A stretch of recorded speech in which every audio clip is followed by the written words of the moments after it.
Kata pertama yaitu perhatian kepada saudara kita dipersilakan. Ini saya akan membahas tentang problematika buruh. Problematika buruh itu adalah kurangnya waktu untuk kegiatan profesional. Misalnya diikuti rutinitasnya dalam kehidupan sehari-hari, datang ke sekolah, memberikan materi, lalu pulang. Nah, siswa yang belum bisa membaca perlu mendapatkan perhatian yang lebih besar di kelas, karena siswa itu sekolah di sekolah dasar, khususnya kelas bawah. Masih belum mahir membaca dan harus selalu diarahkan oleh guru. Menurut guru, siswa di kelas rendah membaca masih mengeja satu persatu. Kebanyakan peserta didik itu tidak dapat membaca dengan lancar. Ketika pengajar membacakan sebuah narasi, siswa juga diminta untuk membaca dan guru harus mengingatkan terlebih dahulu agar siswa itu dapat mengikutinya. Begitu pula ketika pengajar menulis di papan tulis, maka guru akan membacakannya terlebih dahulu, kemudian siswa itu mengikutinya. Sehingga jika siswa disuruh membacanya sendiri, maka akan dijabarkan satu persatu. Namun jika guru itu membacakannya terlebih dahulu dan kemudian siswa mengikuti, pembacaan dapat dilanjutkan dengan mudah. Baiklah, saya kembalikan kepada moderator. Terima kasih kepada moderator pertama. Kemudian yang dilanjutkan oleh dari Hayu Bisa Suman kepada saudara wanita. Problematika dalam pembelajaran. Keberhasilan pembelajaran bahasa Indonesia juga dipengaruhi oleh siswa.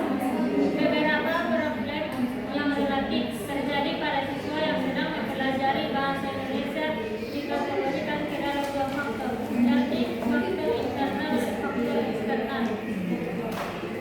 Adapun yang termasuk faktor internal yaitu yang berkaitan dengan kognitif, kepribadian, bahasa pertama dan kesehatan. Selanjutnya faktor eksternal berupa lingkungan sosial, ekonomi, lingkungan keluarga dan lingkungan fisik. Faktor kognitif siswa berkaitan dengan kemampuan inteligensi dan bakat bahasa yang dimiliki siswa. Setiap siswa memiliki tingkat kecerdasan yang berbeda yang bisa disebabkan faktor genetik atau tinggi rendahnya asupan gizi yang dicerna. Kondisi gizi di daerah tertentu di Indonesia dapat menyebabkan kesenjangan penguasaan bahasa siswa yang tinggi di pedesaan dan perkotaan. Selanjutnya, aspek kepribadian berkaitan dengan sifat psikologis siswa. Sikap siswa yang menganggap mudah terhadap pelajaran bahasa Indonesia akan sangat berpengaruh pada kegiatan siswa tidak memperhatikan mata pelajaran ini. Baik, saya kembalikan kepada moderator. Baik, terima kasih kepada materi kedua.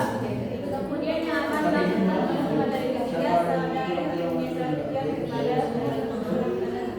Terima kasih kepada moderator. Di sini saya akan menjelaskan tentang tujuan dan manfaat belajar bahasa Indonesia.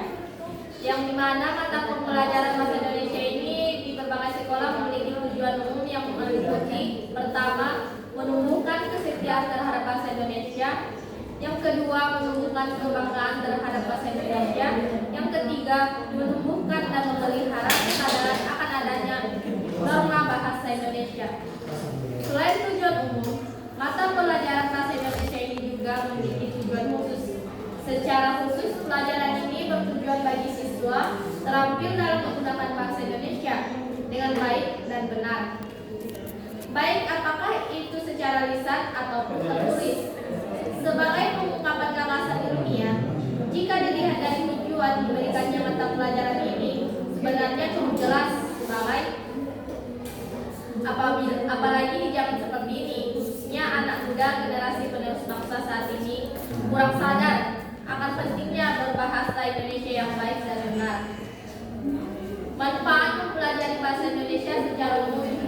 Yang pertama yaitu menumbuhkan sikap bahasa yang positif terhadap bahasa Indonesia. Yang kedua, menjadi bahasa pemersatu dari berbagai bahasa dari tiap daerah di Indonesia. Yang ketiga, kebanggaan terhadap bangsa Indonesia. Yang keempat, kesetiaan akan bahasa Indonesia.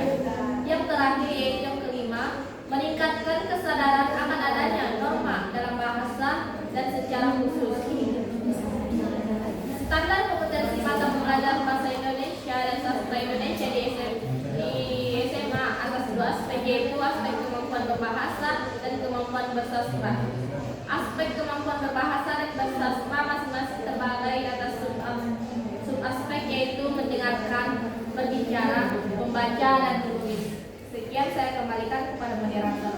Baik, terima kasih kepada pemateri terakhir.